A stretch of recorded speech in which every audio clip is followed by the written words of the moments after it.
तृप्त होकर के खो देता है।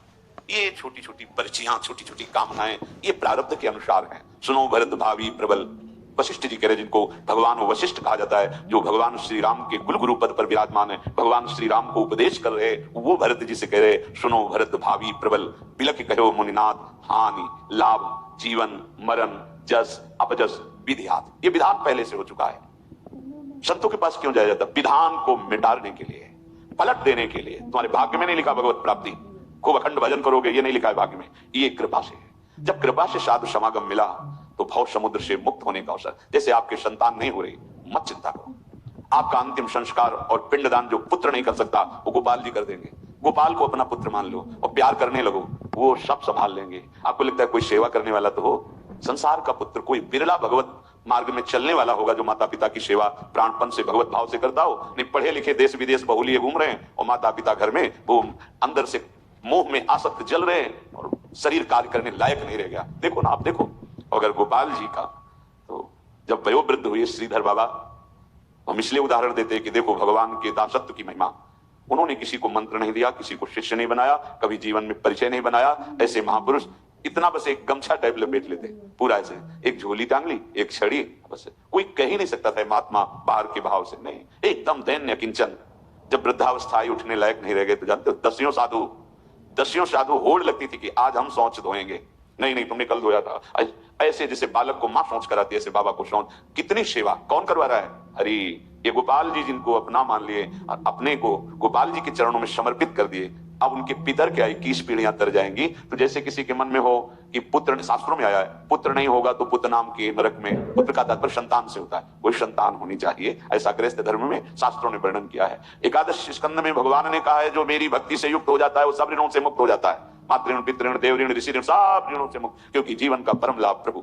तो हमारे भाव में यदि आ जाए कि भगवान मेरे बेटे, और गोपाल जी को विराजमान कर लो, सब संभाल लेंगे, इनसे बड़ा कोई बेटा नहीं है। और तन्मयता करोगे तो तुम्हें दिखाई देंगे, जैसे यशोदा मैया से दुलार करते थे वैसे तुमसे करेंगे। ये हम देखी बात कह रहे हैं। एक माता जी थी बहुत ही वैराग्यवान, 20-25 वर्ष की बात होगी, टाट लगाती थी और एक ऐसे झूला जिसमें गोपाल जी इधर झोली इधर टाफी लड्डू दूध, ये स्वयं टाट लगाए, रज लगा शरीर में, और जब चलते चलते चलते रुक जाती, अच्छा तुझे भूख लगी, थोड़ा दूध पिलाया, थोड़ा मीठा पिलाया, कभी इस पेड़ के नीचे विश्राम कर लिया, कभी उस पेड़ के नीचे, जो मिला गोपाल को।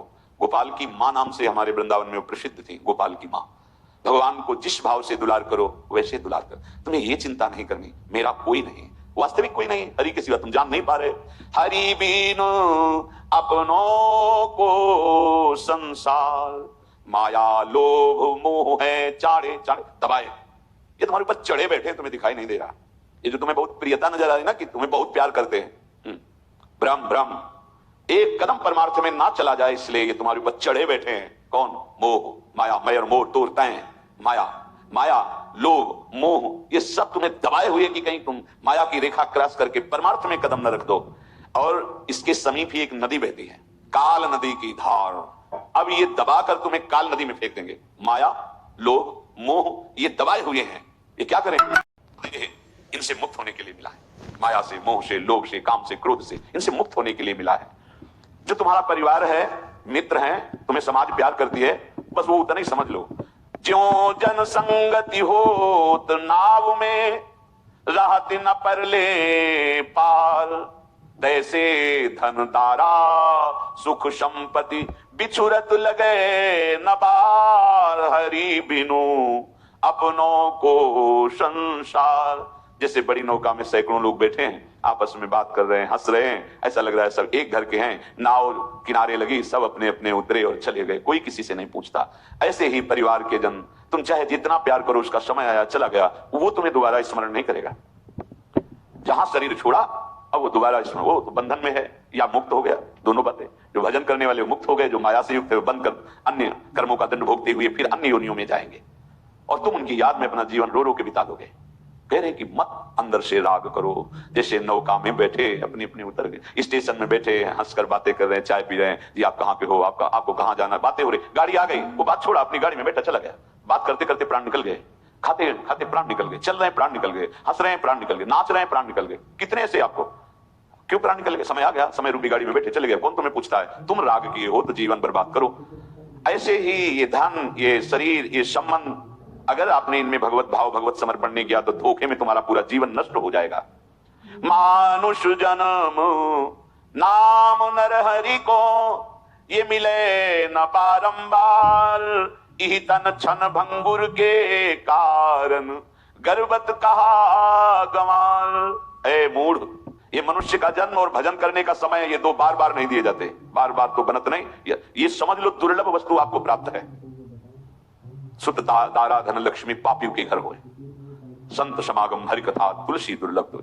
सूरदास जी कह रहे मानुष जन्म नाम श्री हरि को, ये मिले न बारंबार, यही तन छन भंगुर के कारण, गर्वत कहा गंवार, हरि बिनु अपनों को संसार।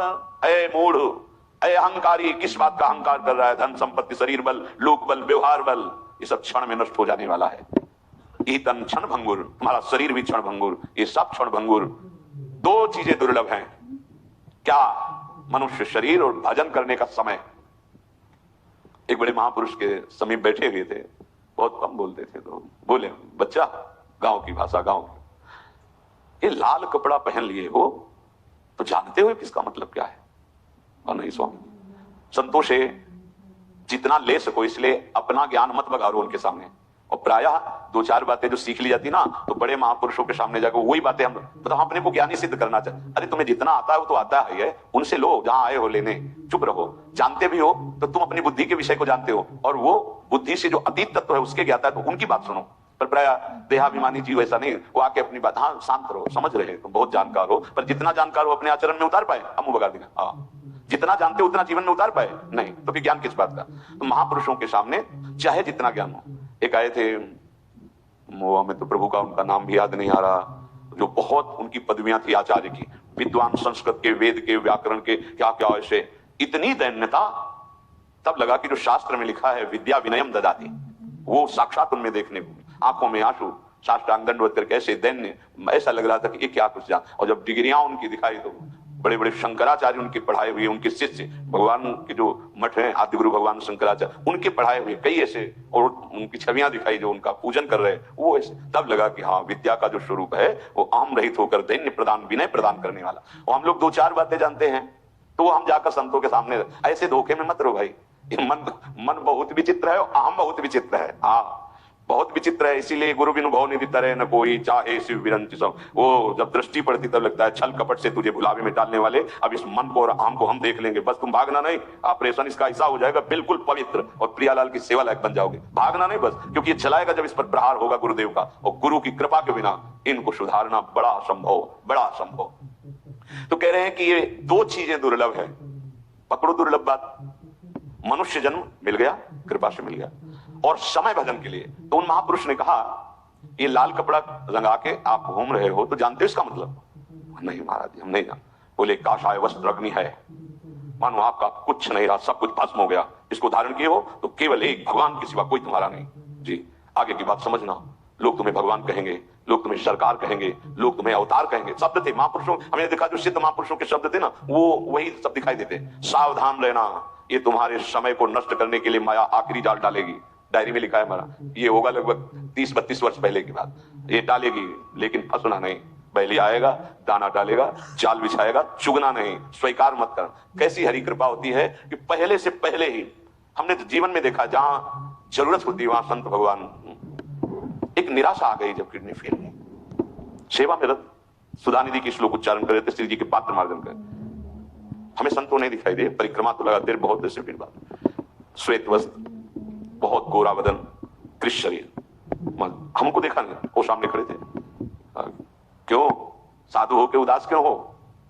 उदास क्या, दोनों किडनी फेल, डॉक्टर साहब कोई दवा तो है नहीं, तो पीड़ा भी है शरीर में, इसीलिए उदासी। बोले नहीं, उदास नहीं रहना चाहिए, प्रसन्न रहो। हाँ, हम कोई भय नहीं है। बोले अभी मरोगे भी नहीं ना तुम? हम कहा डॉक्टर ने तो कह दिया कि तुम मर जाओगे। बोले 80 वर्ष नहीं मरोगे। ऐसा होगा 80 वर्ष? ये कौन है? कौन है? जैसे मां उदास देखे तो उसे चैन नहीं पड़ती, क्यों उदास हो? ऐसे संत रूप में भगवान क्यों उदास हो? हम कह रहे हैं 8 मिनट जिए, पर प्रसन्न होके तो जी रहे हैं। ये संतों का